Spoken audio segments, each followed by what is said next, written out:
Hello, welcome to Richie Nick's Gaming. Today we will be playing some of the end of the repeated World 3 League regular season. As you can see, I'm not doing too well at the moment. We're very close to the end. But as you can also see, I used almost all of my energy. I was at like 300 something, I used it down to 20. Today, I am joined by Jake DiGregorio. Hey.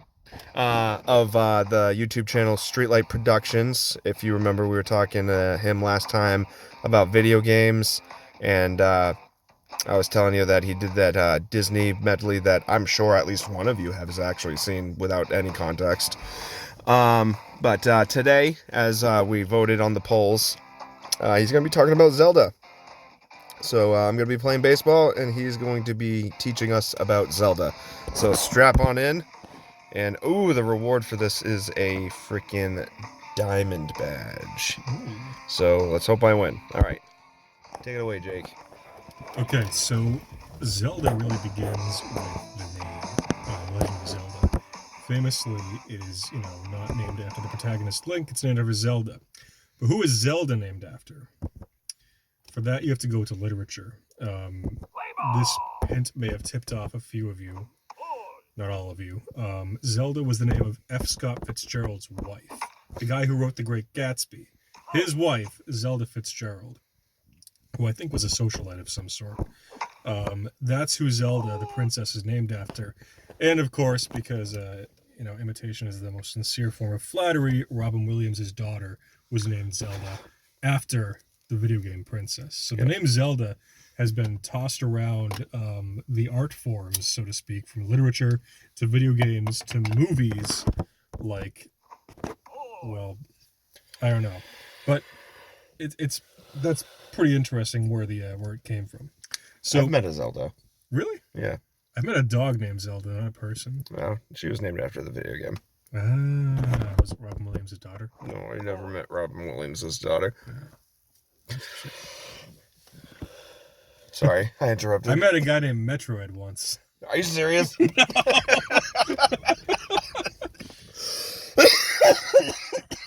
he had this... Also famously not the main, the protagonist of the game. No, that's not Samus's name. It's not Metroid. Samus Aran is not Metroid. I always thought, Samus Aran was, Irish. Samus Aran! Seamus Aran. Two very Irish names. Anyways, okay. Way off course. So, but I digress. So Zelda was conceived by Shigeru Miyamoto, the mind behind Mario. And basically Shiggy used to play in the fields and discover caves and shit, which, you can see where this is going.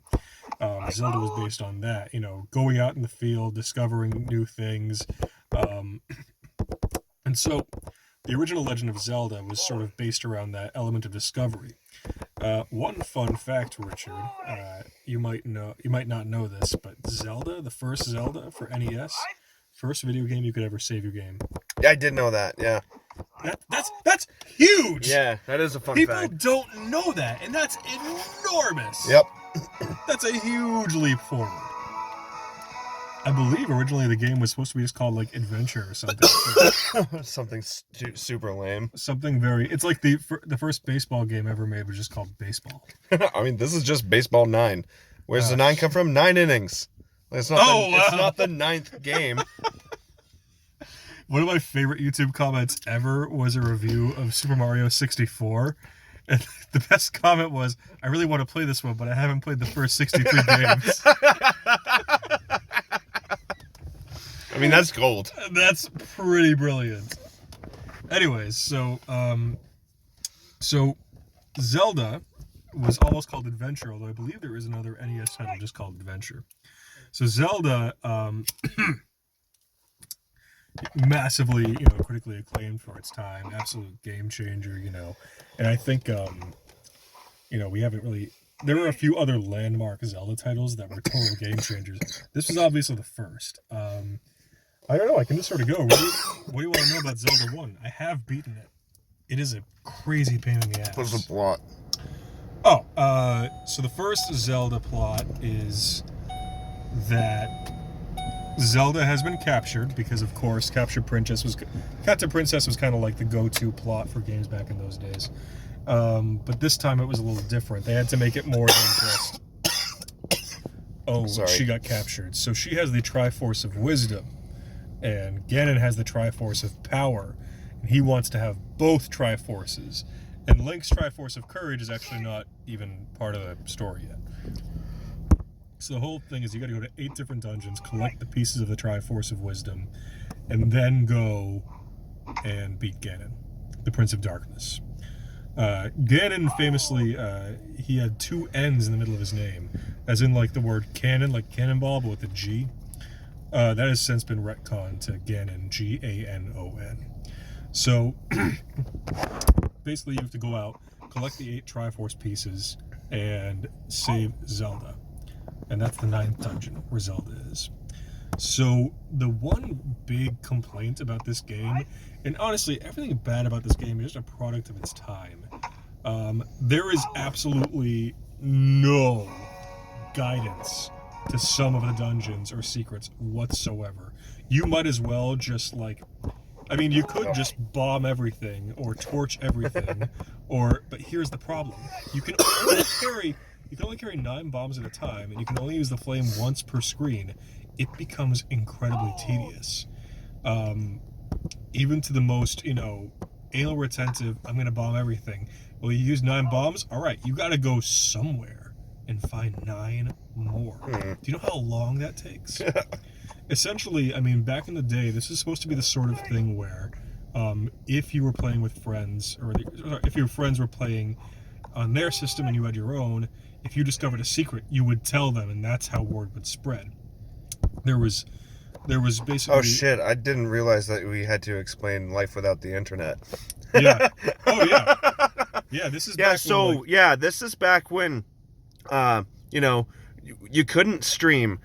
YouTube didn't exist. You probably weren't born yet. I wasn't. Original Zelda was 87, I think. Yeah, no, neither of us were born yet. Yeah. Just after, but still. And I have a kid. Damn. So, what most people did back in the day was they would make, myself included, we would write a map out on a piece of paper. This was pretty much the way it went for Zelda, Metroid. You need a map, you're going to have a piece of paper where it's all written out. I actually have memories of kids in school showing me, when I went to their house, maybe their uncle was playing it, and I saw this, map written out by a grown man, trying to plot out Zelda and everything. And, so the first game had those flaws of being, the secrets were just way too secret, you just never figure it out. But there was also, the good things were, the top-down gameplay was awesome. The shield was cool. The music was good. Music's fantastic. There's only 6 tracks in the whole game, but it's fantastic. Koji Kondo. I believe Koji Kondo also famously wrote the main theme, the day before it was due. Because I think he wrote something else, but it sounded too, I could be wrong here. I think it sounded too much like classical music, and they were not adventurous enough. It's too calm. And so he went and he just wrote, a very adventurous piece. Yep. So, what else is good? The freedom. Come to believe it, later Zelda games would not give you as much freedom as this initial game had. That's sort of why Breath of the Wild, the new one, is so loved, because it gives complete freedom, the original Zelda game back in '87.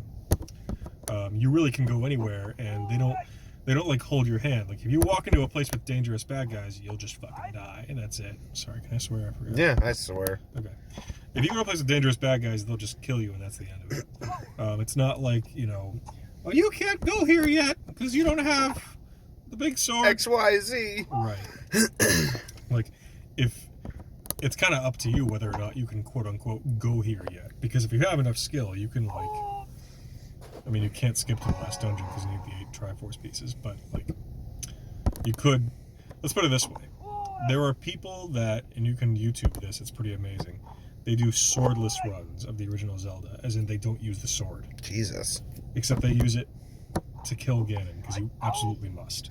But otherwise, they don't use it, I'm pretty sure, at all. You can't beat Ganon without the sword.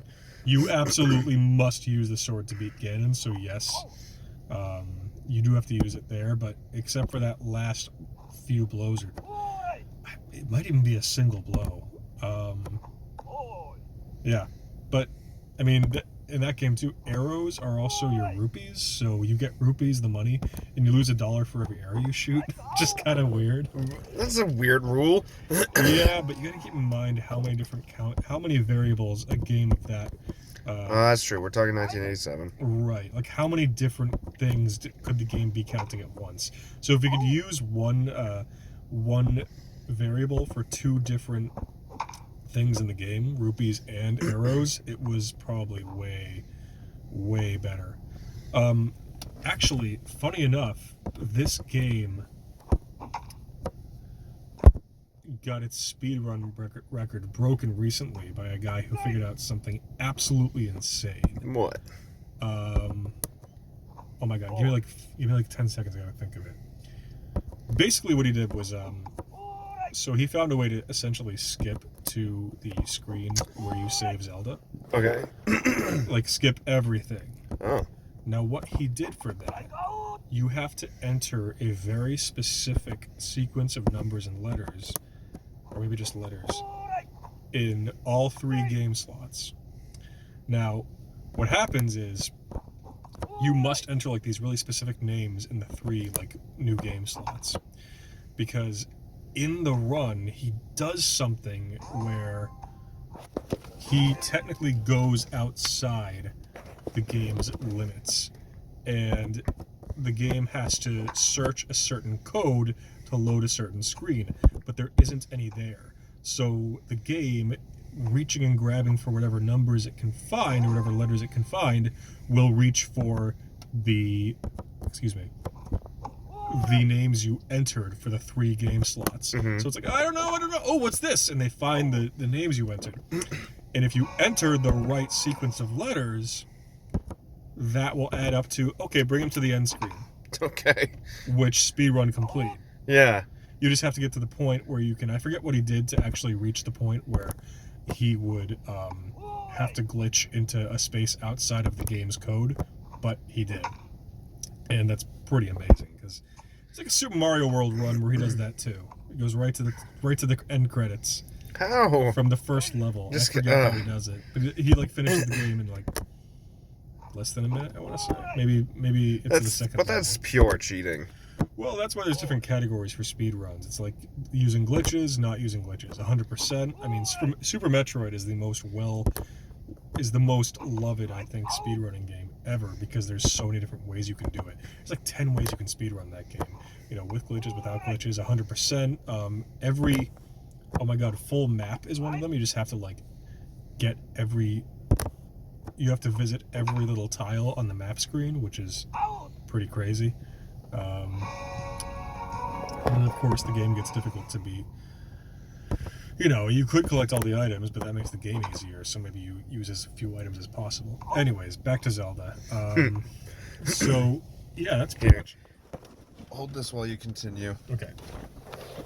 So, moving on to Zelda 2. Anybody who knows Zelda 2 is the black sheep of the entire series to this day. But it's also where the best version of the main theme comes from, isn't it? That's a pretty... I don't know, it's a pretty tough question. I mean, you could say that. I like where the main theme goes, because it starts off with the standard... that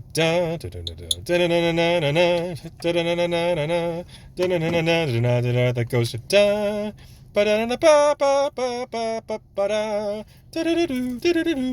And I had the wrong game in mind then. I think you have Link to the Past in mind. Probably. No, sorry, you have Link's Awakening in mind, where it's like it's like dun dun dun dun dun dun.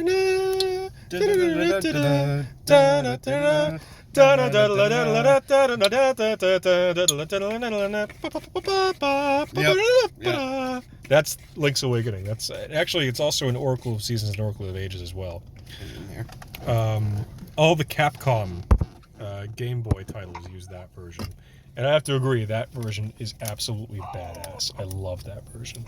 I don't know why I had number 2 in mind. It's the one with like the... Is that tobacco? Or is it spliff? What? No, it's just a cone. Oh, okay. So, yeah, I gotta say, excuse you. So, yeah, so Zelda 2, The Adventure of Link, does have a different take on the main theme. It's interesting, but it's not better, which is a pretty good metaphor for the rest of that game. So apparently Zelda 1 and 2 were made around the same time and just released differently. And Zelda 2 is actually, I've played Zelda 2 and I personally love it. But that's because I knew what I was in for when I played it. I'm like, all right, this one's going to be weird. This one's like, it's got RPG elements. It's also got platforming elements. It's also got this weird top-down and just weird towns. Yeah, and that just, is the game I'm thinking of. I don't know why I had the music wrong then. It's famously, the towns in that game are all the sages used for Ocarina of Time. So Zelda 2 I loved because here's the thing, the combat is really frustrating if you're an idiot. And what I mean by that is a lot of the most frustrating games out there are, according to gamers, are games that have unique mechanics, but you just want to play a video game like you're used to. So you're like, oh, it's so frustrating! But that's because you're already on the wrong path trying to play it like a regular video game. You have to realize this video game is unique and has its own mechanics and its own version of fun, and that's where the fun comes from. And once you figure that out about Zelda 2, that, again, this was developed around the same time as Zelda 1, so it wasn't trying to play off of Zelda 1's formula, it was a separate game with its own mechanics it was built around. Once you realize that, the combat of Zelda 2 gets extremely fun and very difficult, but the good kind of difficult. So it turned a lot of people off that there was that swordplay element, but of course we later got Ocarina of Time where there was also a swordplay element, and that knocked it out of the park, even though it's also just a lot of waiting, but that's a different story. Ocarina is the only one that I've played. Ah, okay, all right. Well, let's put it this way. Zelda 2 is basically top-down for the world map, and then when you get hit by an enemy, it goes to a side-by-side Mario-style platforming view. But you can swing your sword, which is a knife. It's the tiniest sword ever. And you get a little tiny sword beam, too. It is. It's like... Yeah. They have to be super close. Yeah. But that's kind of the challenge as well. You're already inning 5? Yep. Yeah. Oh, wow. It's hard, so I strike out a lot. So my innings are pretty quick, and they actually are able to get on base. So I actually have to work at pitching. Huh. That's why I'm in 4th place. Well, that and because I did the vast majority of this season by quick resulting. Are you in 4th against a computer or against other players? All of this is AI. Okay. Who is he? I like his frog lips. He's like, meh. Well, that's his mustache. Oh, it's a mustache. That's the same skin I have for my Luigi. Got it. So with Zelda 2, basically, Look at that guy's face. Yeah. Zelda 2 has some insanely unforgivingly difficult parts, and that turns a lot of people off because, again, back then they didn't know what it was to be too hard for the sake of being hard. They didn't know that You're speaking too quietly. Sorry. So, it's famously got Zelda 2 has famously insane difficulty curves, like spikes.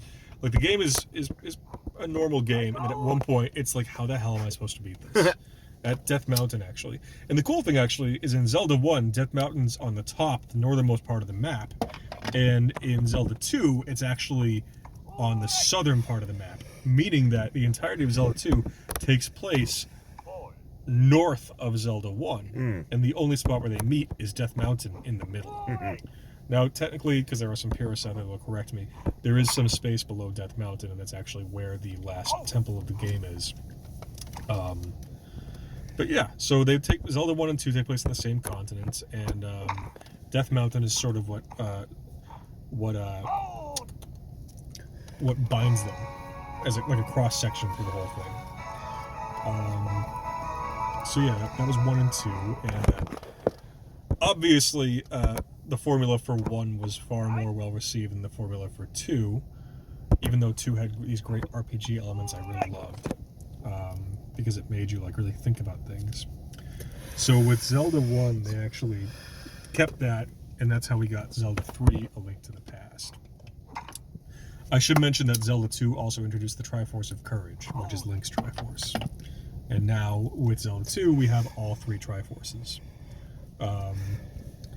So, yeah, thoughts so far, Rich? Excuse you. Yeah, I don't know. I'm dying. For real. Okay.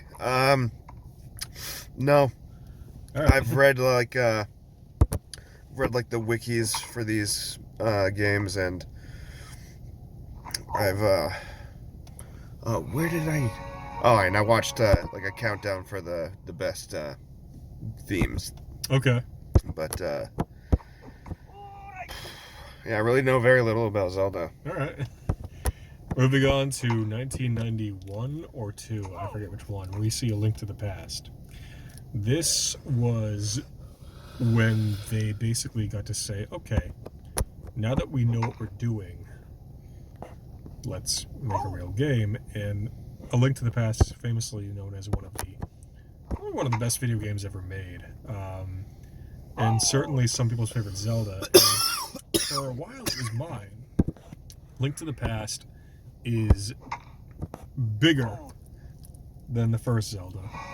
In fact, it's at least twice as big because there's a dark world and a light world. The dark world reflects the light world, and you have to switch between them to solve puzzles. This is why I was not enthused by Stranger Things, because I'm like, okay, it's a dark world. That's basically. And then Metroid Prime 2 did the same thing with the dark world. So by the time Stranger Things came out, I was kind of like, all right.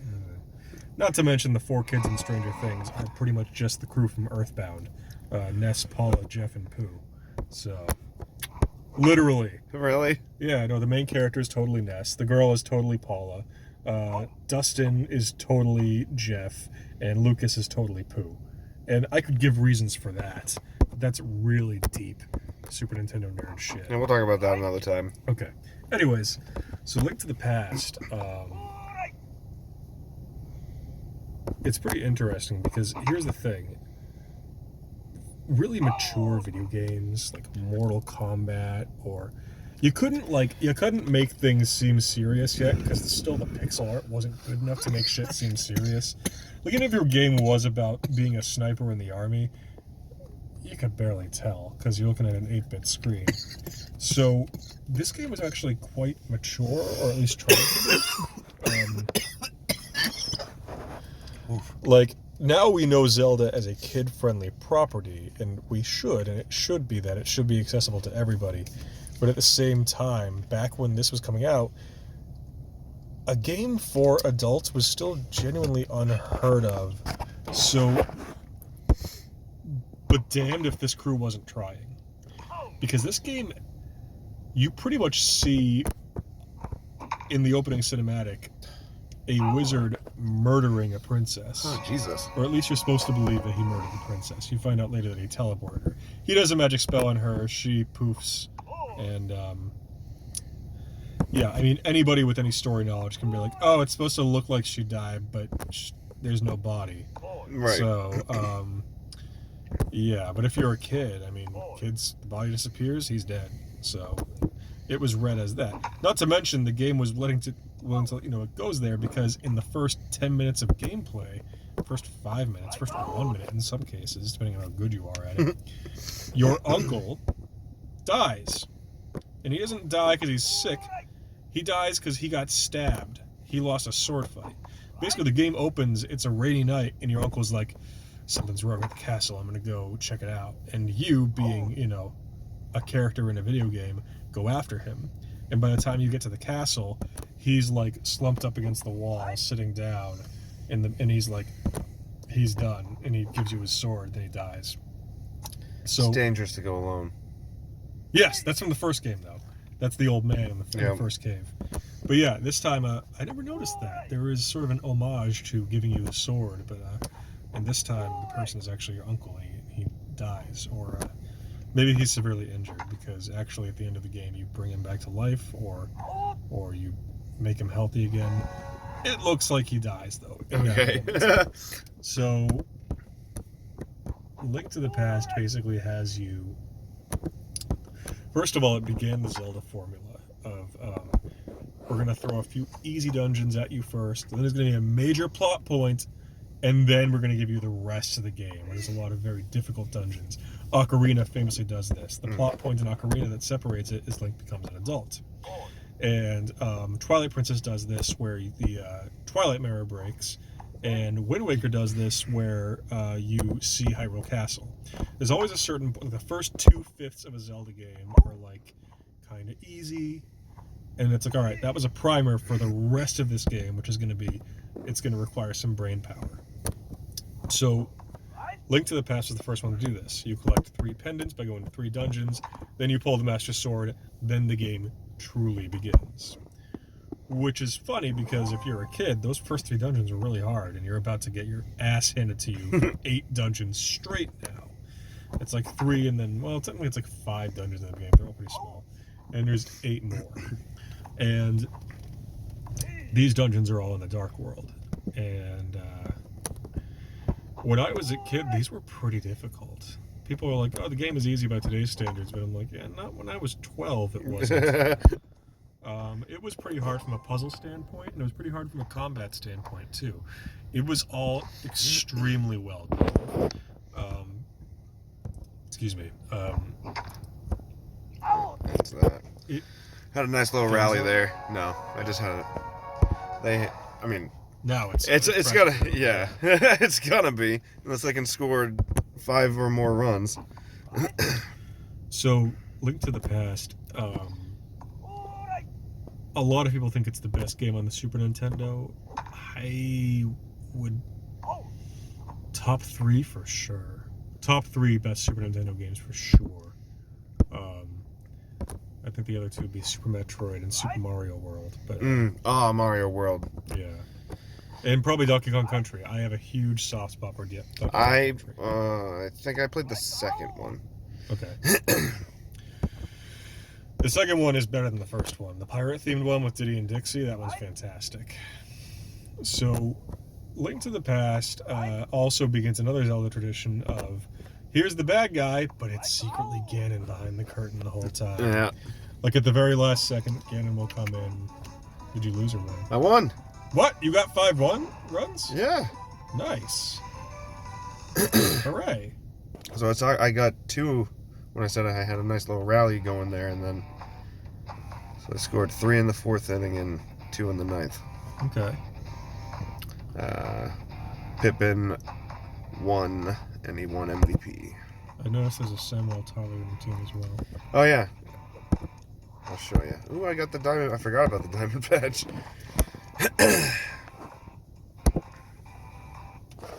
Oh, good shit. Huh? Yeah. Neil deGrasse Tyson. Okay. Luke Skywalker. Oh. Pablo Sanchez. He's from the Backyard Sports Games. Okay. Dr. Ian Malcolm. Okay. Jurassic Park. Right? Yep. Inigo Montoya. Okay. James Bond. Nice. Darth Vader. Yep. Samuel Tarley. Mm-hmm. Luigi.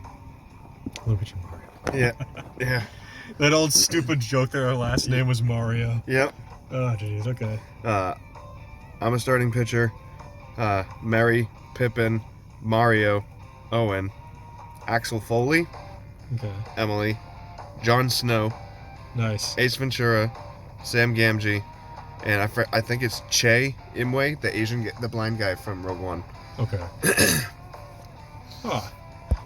You know, I've always liked James Bond. Right? Apparently, that guy originally wrote the James Bond novels as comedies. Because, really, James Bond is the worst secret agent known to man. He literally tells you his name upon meeting you, and then reiterates it. The name is Bond. James Bond.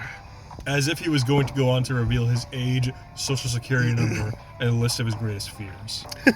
Like, That's terrible behavior. And the sleeping around and the alcoholism, which is really what it is. Let's just call it alcoholism. It is. It is alcoholism. This is why Archer was made, actually. Because, like, the whole point is that the guy who made Ian Fleming, who wrote James Bond, was like... Sir Ian Fleming. Yeah, Sir Ian Fleming. He was like, guys, it's not supposed to be cool. It's supposed to be funny. You're like, no, he's the coolest guy ever. And he was like, you know what? We'll make it cool. And so the guy who wrote Archer took that, but he cranked it up to 11. He's like, no one's gonna think he's cool. Everyone's gonna think he's funny. And that's how we have Archer. Everyone hates Archer. Yeah. I mean, I love the show, and I think it's cool too. But it's more funny than it is cool. Lana. What? Danger zone. Well, you better get Kenny Loggins in here because you're in the danger zone. Anyways. So what are your 3 biggest fears? So, Zelda 3 was a landmark in many ways, and I feel like I'm giving a drunk history talk here. Project. Oh, sorry. Zelda 3 was a landmark in many ways, and one other thing it did was it got rid of anything that was like a religious symbol in real life, because a lot of old video games would famously use religious symbols from real life to communicate things. Because they're easy, they're relatable. Like a lot of the old, I think there's an old RPG that used the Star of David for a save point. Link's original shield had a crucifix on it. And actually, Ocarina of Time, which we'll get to in a bit, originally the symbol of the Gerudo was the crescent moon and star that is the symbol for Islam, which, like, I mean, that got a few complaints because they're really against having stuff portrayed as not proper. Right. Not to mention the Gerudo are the desert people, and Islam is their symbol. It's a little close to home. Yeah. So, not only that, but Ocarina of Time's original Fire Temple theme actually had an Islamic chant in the background, a pre-recorded Islamic, like real people chanting. Oh. They had to get rid of that. It's still a good theme, the Fire Temple theme, without the chant. But yeah, the chant was kind of made it really creepy, which is nice. Mm. So yeah, Link to the Past basically ends with defeating Ganon, who's the big bad guy the whole time, and you get the Triforce, you make all your dreams come true. Seriously, you make like a million wishes. You're like a god, but you know, it's not you. The Triforce talks, which it never does again. Oh, that's good. Yeah, it's like I am the essence of the Triforce. The game has beautiful music as well. It's a very loved game for its soundtrack. But let's move on to Zelda 4, the first portable Zelda, the Game Boy game, all right. Link's Awakening. Actually, we're going to cut this one off right now. It usually cuts me off between 30 and 35 minutes. We're at 33. Gotcha. So join us next time as Jake continues talking about Zelda. So in Link's Awakening, you're just before Zelda, which is